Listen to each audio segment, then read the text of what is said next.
So imagine for a second that you're in the path of a rapidly approaching natural disaster. Right. Um, a tornado, maybe wildfire. The sirens are blaring. The sky is turning this, unnatural shade of purple. You have exactly 3 minutes to get out. Terrifying. Yeah. So you grab your essentials, you jump into the driver's seat of your car, your heart is just pounding out of your chest, and you press the ignition. But instead of the engine roaring to life, a small screen on your dashboard flashes a message. Oh, boy. A camera mounted on your rearview mirror has scanned your face, run your micro-expressions through a computer vision model, and determined your physiological state registers an unsafe level of stress. Oh. So the car, executing this hard-coded safety parameter, immobilizes the transmission. It decides you are unfit to drive. I mean, it sounds like a Philip K. Dick novel, right? But the reality is that the hardware and the regulatory frameworks for this exact scenario, they are already being implemented. We're looking at a paradigm where machine architecture overrides human autonomy in a literal life or death situation, and it's based entirely on algorithmic behavioral surveillance. And it's a fundamental shift, right, between us and the machines we rely on. Exactly. And that shift is exactly what we are unpacking today. We're going on a deep dive into the architecture of what privacy entrepreneur Wesley Feijth recently described in this really detailed interview on Holland Gold as the digital prison. Right, the digital prison. Yeah, we're mapping out the structural fusion between big tech conglomerates and state intelligence. We're looking at how data streams dictate physical reality.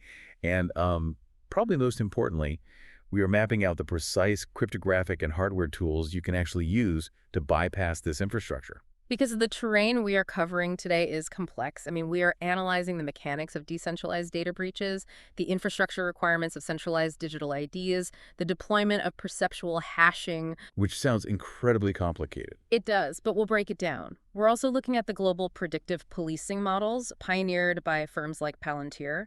But the objective here isn't just to, admire the scope of this surveillance matrix.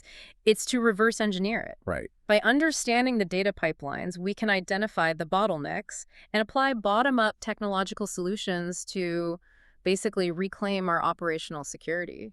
So if we're going to reverse engineer this, I feel like we have to start with the most persistent psychological barrier to actually adopting privacy. Oh, the nothing to hide argument? Yes. Yeah. Exactly.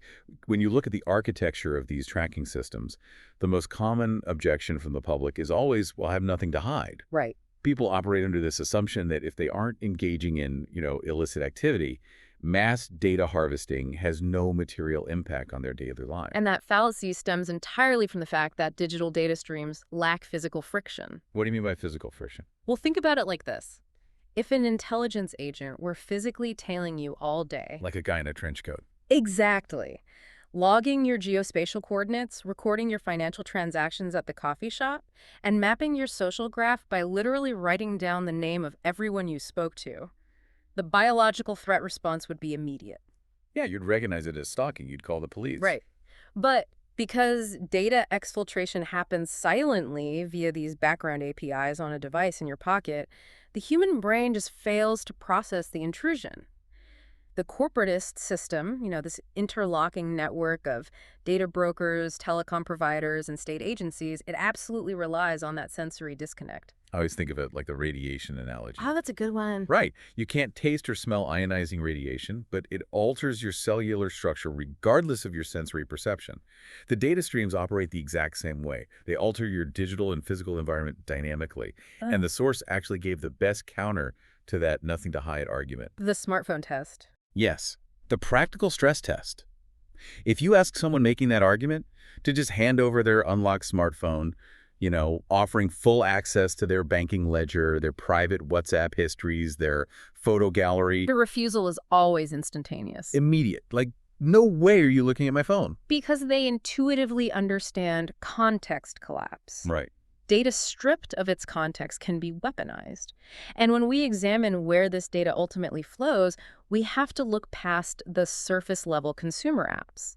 The infrastructure built by the private sector, the social graphs, the search histories, the telematics, it's heavily utilized by the state. Edward Snowden's disclosures laid this out perfectly. Beautifully. I mean, Snowden showed us that intelligence agencies didn't necessarily need to build a massive global surveillance network from scratch. They just used what was already there. Exactly. They utilize programs like Prism to tap directly into the upstream data flows and server architectures of companies like Microsoft, Google, and Apple. The private sector monetizes the data collection, and the state utilizes that exact same infrastructure for intelligence gathering. Which effectively bypasses the whole legislative friction Yeah. of trying to build that system legally. Precisely. It's an outsourcing of surveillance. So they leverage private terms of service to bypass constitutional limitations on search and seizure. But that entire symbiotic relationship relies on the data actually remaining secure within those corporate silos. Right. And the illusion of safety just completely shatters when those silos are breached. Which brings us to the cascading effects of national data leaks. The sources dive deep into the Odito breach in the Netherlands at a perfect case study of how fragile this centralized custody model actually is. Yeah, Odito is a fascinating example because it illustrates the vulnerability of critical infrastructure to, frankly, non-sophisticated attacks. Right, it wasn't some crazy hacking movie scenario. Yeah, it's not. Not at all. Odito is a massive telecommunications provider. They hold the most sensitive metadata imaginable. IMSI catchers can triangulate cell tower pings to map your physical location historically. Their billing and call logs map your entire professional and personal network. It's basically a map of your entire life. Exactly. Yeah.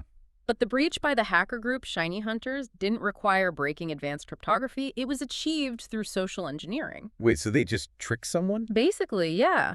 They simply manipulated an internal employee into handing over authentication credentials. Wow. So you can spend millions hardening your servers. But if the human layer of your security protocol is vulnerable, the vault is just wide open. Yep. And the scale of the fallout was immense. The source notes it compromised over a third of the Dutch population's data. But what I find strategically baffling here is the corporate and state response to the ransom demand. Oh, this is the craziest part. Right. The hackers demanded roughly €500,000. For a telecommunications giant, that is essentially a rounding error. The official rationale was a refusal to negotiate with threat actors. They wanted to avoid incentivizing future ransomware attacks. Which, sure, on a macro level, that logic holds up. From a strict game theory perspective, yes. However, practically speaking, the refusal to pay a relatively trivial sum to a group with a known track record of honoring data dilution agreements, it meant that the highly sensitive, granular data of millions of citizens was just allowed to hit the dark web. They prioritized a zero-tolerance policy over the actual safety of their users. Exactly. And the downstream consequences of that data hitting the open market are mutating rapidly because of large language models. Oh, right, AI. Yeah. We aren't just talking about traditional spam emails anymore, the Nigerian prince scams. We are looking at the foundation for highly automated, hyper-personalized spear phishing campaigns. What does that actually look like in practice? Well, if an AI agent ingests the Odito leak and then cross-references it with a scraped LinkedIn database and parses your recent geolocation data, it can autonomously generate a real-time, contextually perfect communication. That is terrifying. It could spoof a message from a specific hospital you literally visited yesterday, referencing your mother's maiden name, demanding immediate payment for a procedure. Wow. That is a completely different threat landscape. It's mass-scaled psychological manipulation. The source refers to this as the precursor to a cyber pandemic. And that very threat landscape, all these decentralized leaks and AI phishing scams, is currently being leveraged as the primary political justification for implementing centralized digital IDs. That is the pivot. Right. The rhetoric is highly predictable. The state points to the chaos of decentralized data breaches, the Odito leak, hospital ransomware attacks, credit bureau hacks, and they propose a unified solution. The pitch from the government is basically, hey, let's consolidate your fragmented digital footprint. Let's put your biometrics, your financial history, your medical records, and your civic licenses into a single, highly secure, state-issued digital vault on your phone. Which sounds incredibly convenient. It does. And I actually want to push back on the inherent danger of that for a second, because the cryptographic community often praises the underlying mechanics of digital IDs, specifically things like zero-knowledge proofs. Right, ZKPs. Yeah. Like, if I go to a venue that requires me to be over 18, handing over a physical driver's license exposes my home address, my exact date of birth, my organ donor status, my full legal name. It's a massive data overshare. Exactly. But theoretically, a properly implemented digital ID using zero-knowledge proofs allows my phone to just ping the venue's device with a simple yes or no response regarding my age, without revealing a single extraneous data point. Yes, mathematically, that is a massive upgrade in privacy. So where is the systemic flaw? Why is the source so alarmed by this? The flaw is not in the mathematics of the zero-knowledge proof. The flaw is in the custody and execution environment. Okay, unpack that for me. While the point-of-sale interaction might be mathematically shielded, the architecture requires you to centralize your entire civic and biological identity into a single digital application. And where does that application live? On my phone. Right. It lives on a baseband processor and an operating system, iOS or Android, developed by the exact same big tech conglomerates that are fundamentally integrated into the state surveillance apparatus we just discussed. Ah, okay. So you're building an impenetrable vault, but you're placing it inside a building owned by a known data broker running on an operating system with known backdoors and proprietary code you cannot audit. Precisely.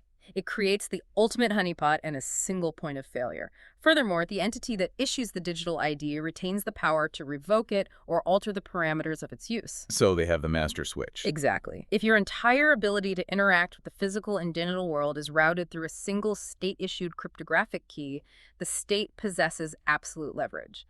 You transition from a system of decentralized inconveniences to a system of centralized binary control. Which naturally leads to how that control is exercised via digital gates. Because if the ID is the key, the gates are the network checkpoints. Right. And according to the sources, we are watching the fundamental architecture of the internet shift from a decentralized, largely anonymous public square into a highly gated conditional environment. The legislative frameworks are moving at incredible speed right now. It's happening everywhere. Yeah, you have France passing laws to restrict social media access for minors, the UK floating evening curfews for digital platforms, and the UK's Online Safety Act, which is essentially a blueprint for mandatory age verification walls across the entire web. And the mechanism of enforcement here is corporate liability. Make the companies do the dirty work. Exactly. The legislation uses deliberately expansive language like harmful content. When you threaten platform executives with catastrophic financial penalties or even criminal liability for failing to shield users from vaguely defined harm, you force their hand. They default to the most restrictive option. The platforms cannot risk algorithmic moderation failing, so they implement hard verification walls. They require users to upload government IDs or submit to biometric age estimation via facial scanning just to read an article or watch a video. The burden of proof shifts to the user to prove they are authorized to access public information. And once you condition a population to accept that accessing information requires authenticating their identity through a digital gate, the parameters for opening that gate can be quietly updated on the back end. Scope creep. Right. Today, the gate verifies age to protect minors, which everyone agrees is a noble cause. But tomorrow, the API to be updated to verify tax compliance, vaccination status, or the absence of outstanding warrants before granting you access to digital banking or social networks. We only need to look at the deployment of the social credit system in China to see this architecture in its mature phase. Yeah, the sources bring this up. That system didn't magically appear overnight. It was built on the back of ubiquitous applications like WeChat and Alipay, which originally just offered immense convenience. Right. Everyone wanted to use them. But once those apps became mandatory digital gates for civic participation, from buying a high-speed train ticket to accessing a loan, the state-integrated behavioral algorithms, your access to the physical and digital world is throttled dynamically based on your adherence to state mandates and social norms. The verification walls currently being built in the West are the prerequisite infrastructure for that exact model. What's absolutely fascinating to me is the immediate network friction this creates among the public. When the UK began aggressively threatening these digital gates, the public didn't just submit. No, they pushed back. Yeah, the source highlights that network analytics showed an absolute explosion in VPN adoption across the country. Users immediately began obfuscating their IP addresses to route their traffic through jurisdictions that hadn't implemented these checkpoints. It's like a massive game of jurisdictional arbitrage by the everyday consumer. It highlights a persistent demand for unmetered access.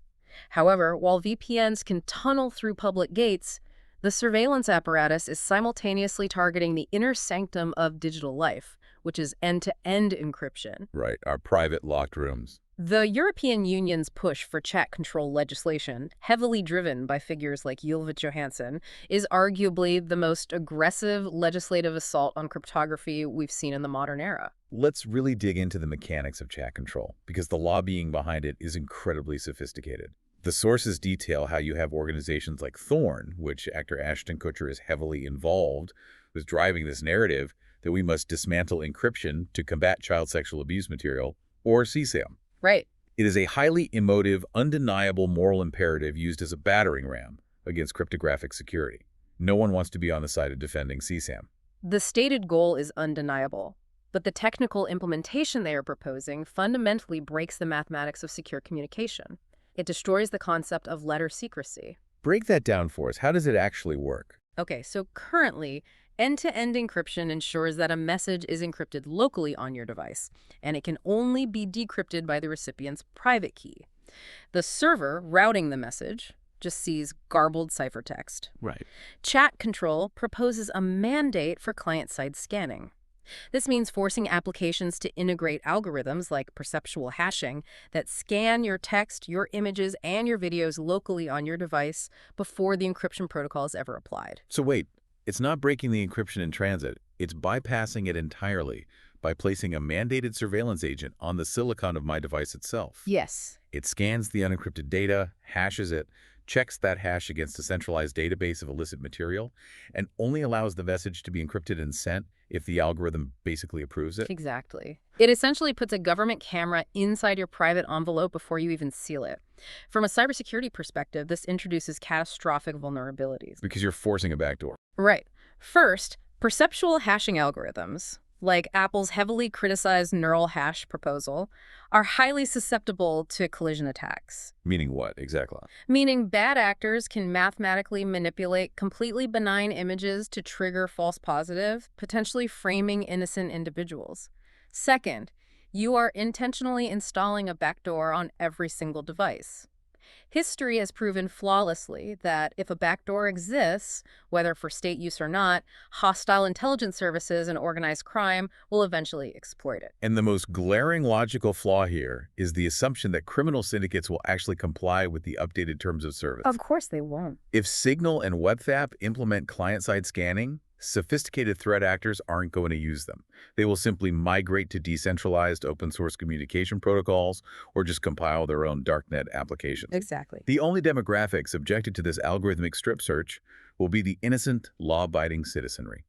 The source even points out that Signal has explicitly stated they will cease operations in the EU entirely rather than compromise their protocol. And that leads to the slippery slope of scope creep, which we mentioned earlier. If the physical infrastructure and legal precedent for client-side scanning are established under the banner of combating CSAM, updating the database of prohibited hashes is trivial. It's just a software update. A simple over-the-air update could instruct the algorithm to begin flagging keywords associated with unauthorized political protests, journalistic sources, or financial dissent. The technology operates agnostically. It merely executes the search parameters it receives from the centralized authority. That transition from digital surveillance to physical control is where this gets incredibly kinetic.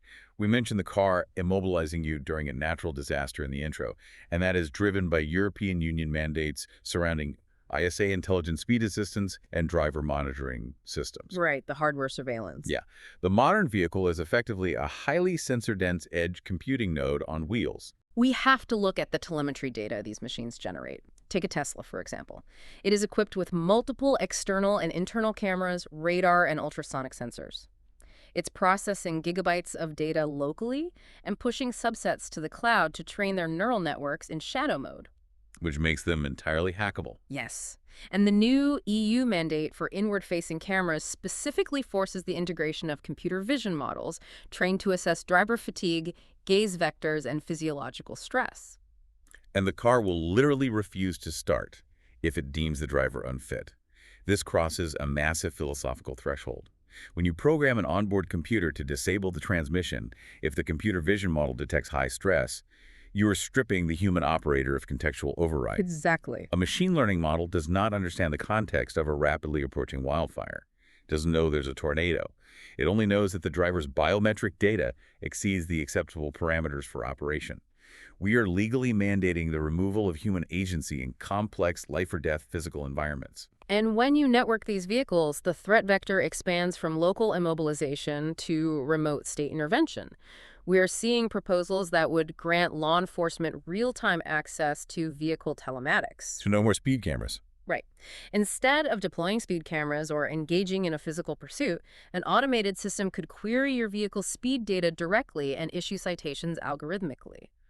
Worse, there are serious discussions around remote kill switches, allowing authorities to throttle or completely brake a vehicle on the highway remotely. The cybersecurity implications of a remote kill switch are just staggering. If a state agency can access that API, a state-sponsored hacker can access that API. You are essentially creating a zero-day vulnerability for kinetic warfare on civilian highways. It's a massive risk. I joked about this earlier, but I genuinely believe we are going to see a massive boom in the market for analog legacy vehicles. Like a pre-2010 Mazda or Toyota without a cellular modem or an ECU tied to steering and braking is going to become a highly sought-after privacy asset. You'll have underground privacy garages dedicated to ripping the spyware out of modern cars just to regain sovereignty over the hardware. The demand for dumb hardware will certainly rise as the surveillance mesh tightens. But, to understand the true scale of this mesh, we need to analyze the intelligence infrastructure powering it. When you trace the capital and the technological development of both the digital tracking and the physical sensors, a dominant node in that network, according to the sources, is Peter Thiel. Thiel is a fascinating linchpin in this ecosystem. He's the co-founder of Palantir, the critical early capital behind Facebook, and deeply embedded in elite policy circles like the Bilderberg Group. The source literally calls him the overlord of mass surveillance. And the historical pipeline is what really demands scrutiny here. Let's look at the timeline regarding DARPA's LifeLog project. Okay, yeah. DARPA being the advanced research branch of the Pentagon. Right. They attempted to build a system designed to ingest, track, and model the entirety of an individual's experience, their communications, their geospatial movements, their media consumption, and their social relationships. It was an audacious attempt to digitize human ontology. And LifeLog faced immense public outrage when the details surfaced, right? Yeah. Which led the Pentagon to officially shut the project down. Canceled in February 2004. But what is historically notable is that Facebook was incorporated as a private company on the exact same day that Pentagon project was dismantled. Now wait, the sources are careful here, right? This doesn't necessitate a literal classified handover of code. No, not a USB handoff in a parking garage. What it demonstrates is a strategic pivot. The intelligence apparatus realized that deploying a mandatory state-run biometric and social mapping tool in a Western democracy was politically untenable. The public wouldn't accept it. But a private corporation offering a dopamine-driven social interface. Users will voluntarily upload their biometric data, map their own social graphs, and tag their geographic locations entirely for free. The friction vanishes. Facebook achieved exactly what LifeLog conceptualized, but through consumer gamification. Exactly. And Peter Thiel, recognizing the immense power of that data architecture, was the first major outside investor in Facebook. Which brings us directly to Palantir. Right. So if Facebook is the harvester of the raw social data, Palantir is the analytical engine designed to weaponize it. Yes. Palantir's primary function is to break down data silos. They ingest highly disparate data streams, financial transaction ledgers, telecom metadata, social network graphs, geospatial tracking, and fuse them into a cohesive ontological model. And it is no secret that Palantir's only client for its early existence was exclusively the CIA. And the underlying philosophy driving Palantir's algorithms is predictive analytics. It's essentially the movie Minority Report. It's pre-crime. That's exactly the reference the source uses. They aren't just looking at what you have done. They're running heuristic models to assign a probability score to what you might do. If your transactional history, your physical proximity to known dissidents, and your online rhetoric match a predefined statistical model, you are flagged as a high-risk node. It completely obliterates the legal concept of innocent until proven guilty. You become a statistical threat before a crime is ever committed. And we see the deployment of this logic in other ventures Thiel has backed. Look at Clearview AI. Oh man, Clearview.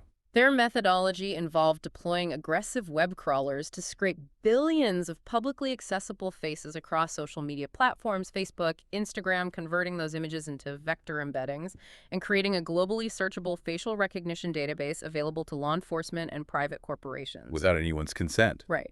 The Dutch Privacy Authority actually fined them tens of millions of euros for violating GDPR, recognizing it as an illegal biometric dragnet. But the fine doesn't unscrape the data. The mathematical models are already trained, and we see this extending from digital scraping to physical infrastructure with companies like Flock Safety. Also backed by Teal. Yeah. These are AI-driven, solar-powered license plate reading cameras forming dense mesh networks across American neighborhoods.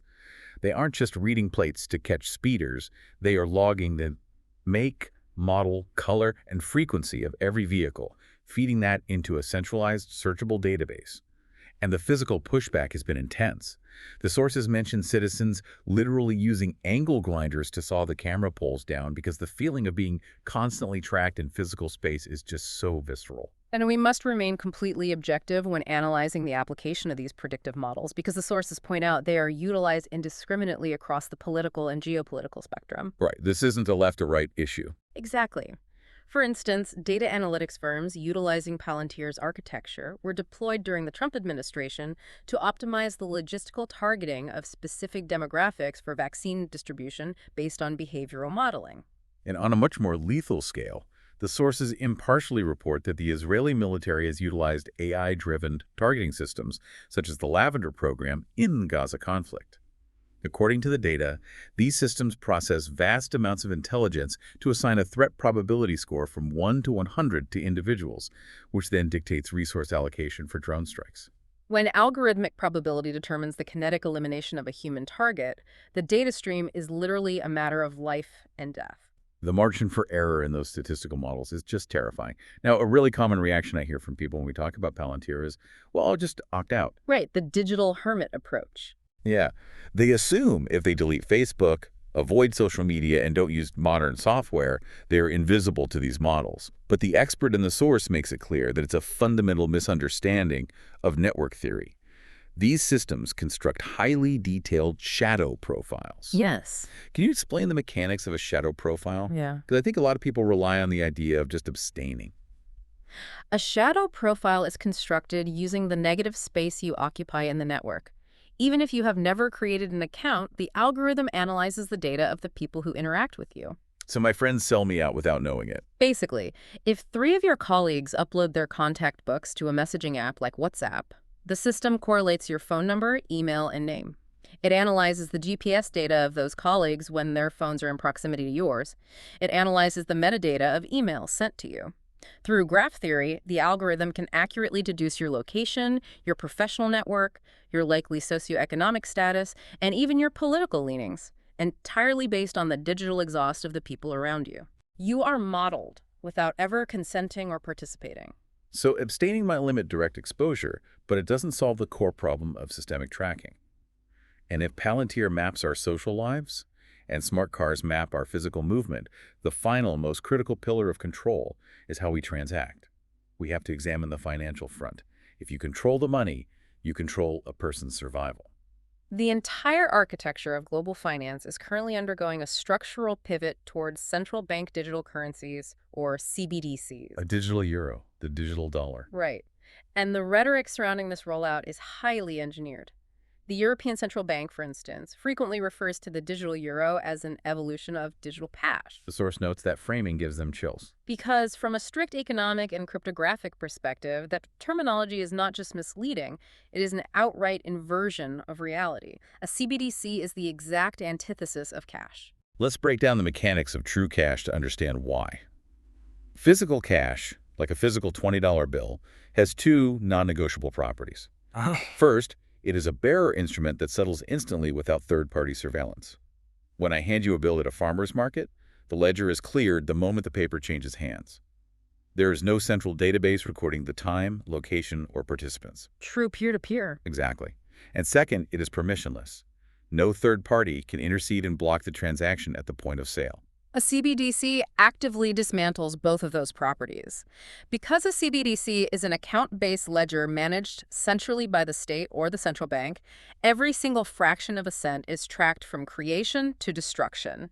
It provides absolute panoptic visibility into the macroeconomic and microeconomic behavior of the entire population. But the truly transformative aspect is programmability. This is the scary part. CBDCs can integrate smart contract logic directly into the currency itself. Meaning the money becomes conditional. It's not just a medium of exchange anymore. It is a policy enforcement mechanism. Precisely. If your social credit score drops below a certain threshold, the smart contract governing your wallet simply rejects transactions at specific merchants. Or they could implement expiry dates, stimulus money that mathematically evaporates if you don't spend it within 30 days to force economic velocity.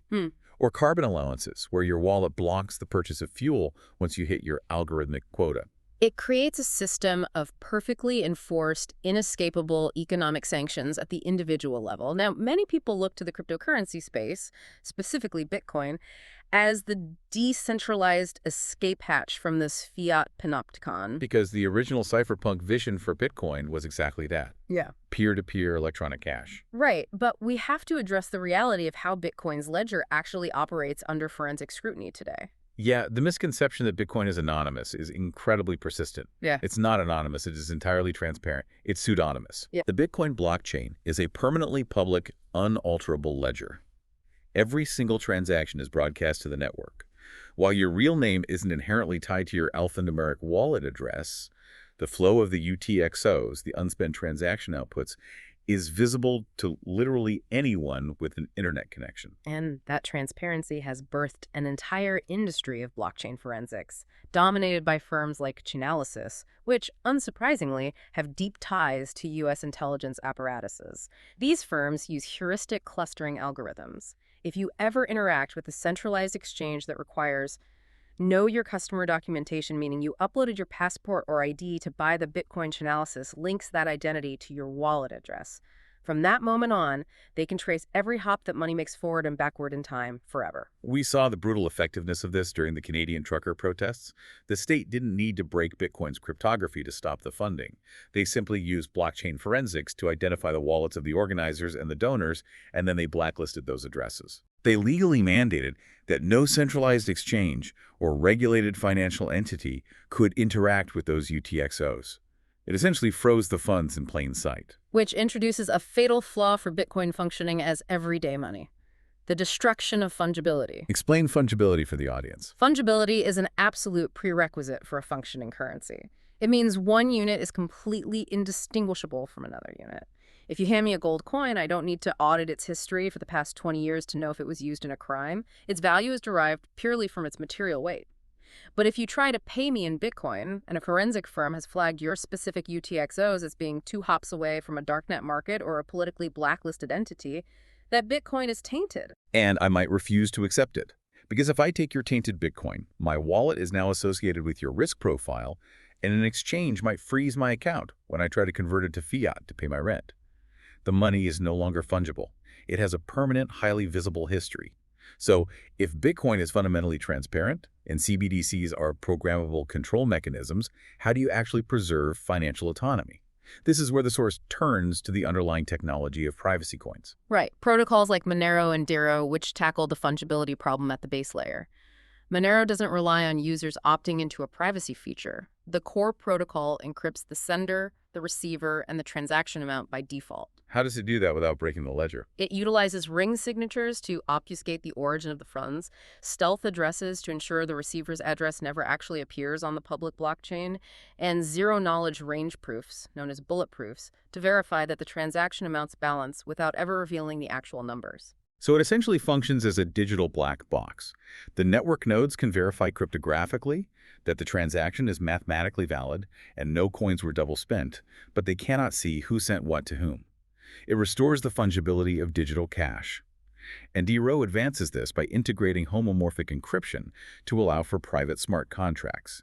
You can build decentralized applications where the execution logic is verified by the network, but the state of the contract and the balances of the participants remain entirely encrypted. It is a profound cryptographic defense. However, the immediate pushback to this technology is always regulatory. If a protocol like Monero actively defeats state surveillance, the state will inevitably attempt to criminalize its use. They will pressure exchanges to delist it, making it incredibly difficult to acquire or liquidate. I have to challenge the practicality here, though. Let's say I secure my wealth in Monero. The cryptography is flawless, the state can't track it. But if the government bans it and every major exchange delists it, I'm stuck with highly secure cryptographic tokens that I can't actually use to buy groceries or pay my property taxes because the physical merchants operate in the regulated fiat economy. Doesn't regulatory capture ultimately defeat the technology by starving it of liquidity? That is the ultimate friction point between cryptographic reality and jurisdictional reality. You are correct that banning it creates immense friction at the off-ramps. You won't be paying your property taxes in Monero anytime soon. However, you cannot legislate open-source mathematics out of existence. The network operates on decentralized nodes globally. A ban simply forces the protocol into a parallel, underground economy. It reverts to a truly peer-to-peer system. Exactly. If history is any indicator, from the prohibition of alcohol to the attempted bans on strong encryption in the 90s, driving a highly demanded commodity underground often catalyzes its adoption among populations that feel completely alienated by the legacy financial system.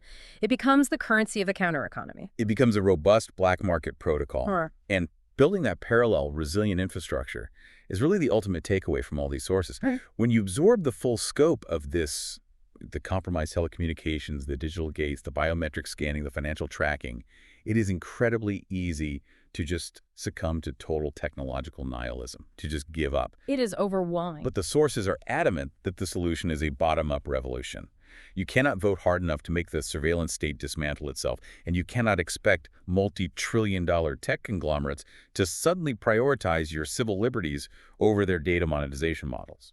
The only viable defense is individual operational security. It requires a fundamental shift in how you interact with technology, guided by the principle Edward Snowden established.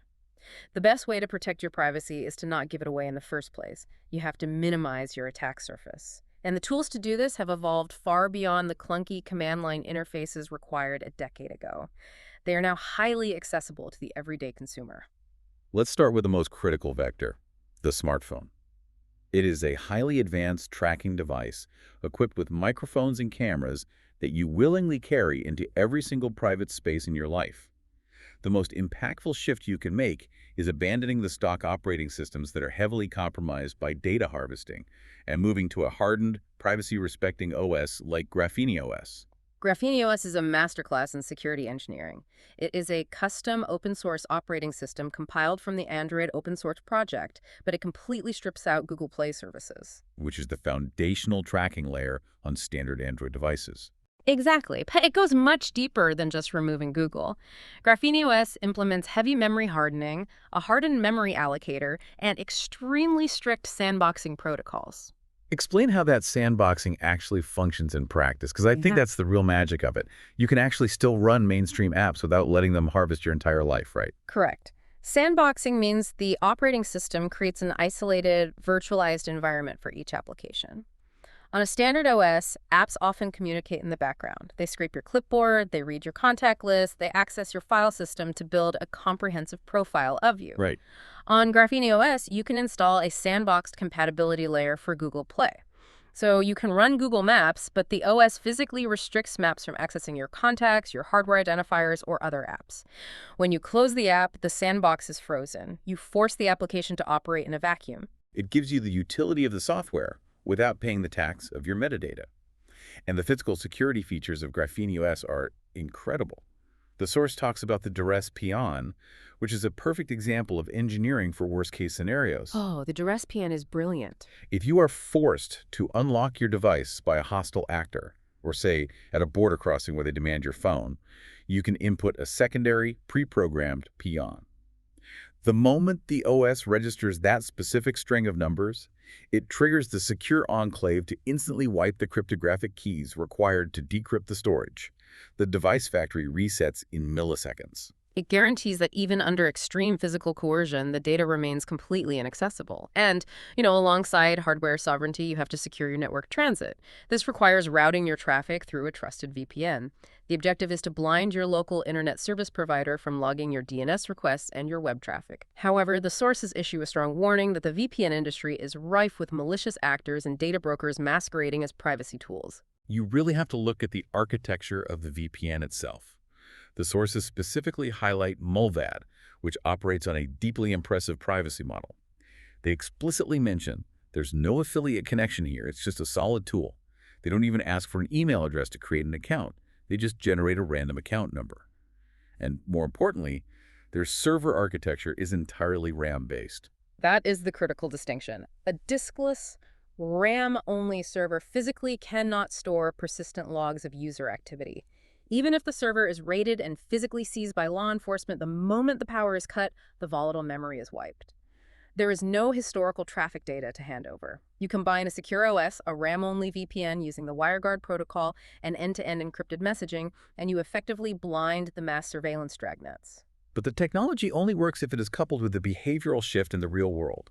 You have to start operating with friction in mind. Use physical cash or silver for local peer-to-peer transactions. If you absolutely must use digital fiat, use a dedicated physical bank card instead of routing it through a biometric wallet on your phone. Right. Rip the smart meter out of your house if you can, so it isn't broadcasting your appliance usage patterns to the grid. Stop streaming everything through centralized servers like Spotify, and return to localized, offline storage for your music and media. The overarching philosophy is technological intentionality. You are actively choosing when and how your data interfaces with the broader network. You don't necessarily have to live completely off the grid, but you must transition from being a passive data generator to an active manager of your digital footprint. Every sensor you block, every tracker you spoof, and every protocol you encrypt is a reduction in the fidelity of the model they are building of you. It is a profound reclamation of sovereignty. We have mapped out a massive, highly complex system today. We've analyzed how the corporatist alliance utilizes invisible data streams, how centralized digital IDs create massive single points of failure, and how verification walls pave the way for a social credit infrastructure. We broke down the cryptographic assault of chat control, the algorithmic immobilization of modern vehicles, the predictive pre-crime models powered by Palantir, and the battle between the programmable control of CBDCs and the cryptographic freedom of privacy protocols. And finally, we looked at how tools like GrapheneOS allow individuals to harden their attack surface. It is a comprehensive anatomy of the digital prison. And as we conclude, I really want to pose a theoretical but increasingly practical question to you, the listener, based on the architecture we've analyzed today. We historically view privacy as a luxury, a shield against embarrassment or legal jeopardy, the idea of hiding something illicit. Right, the nothing to hide fallacy. Exactly. But if you extrapolate the capabilities of predictive analytics, ubiquitous biometric sensors, and programmable money to their logical conclusion, privacy is no longer about hiding the past. It is about protecting the future.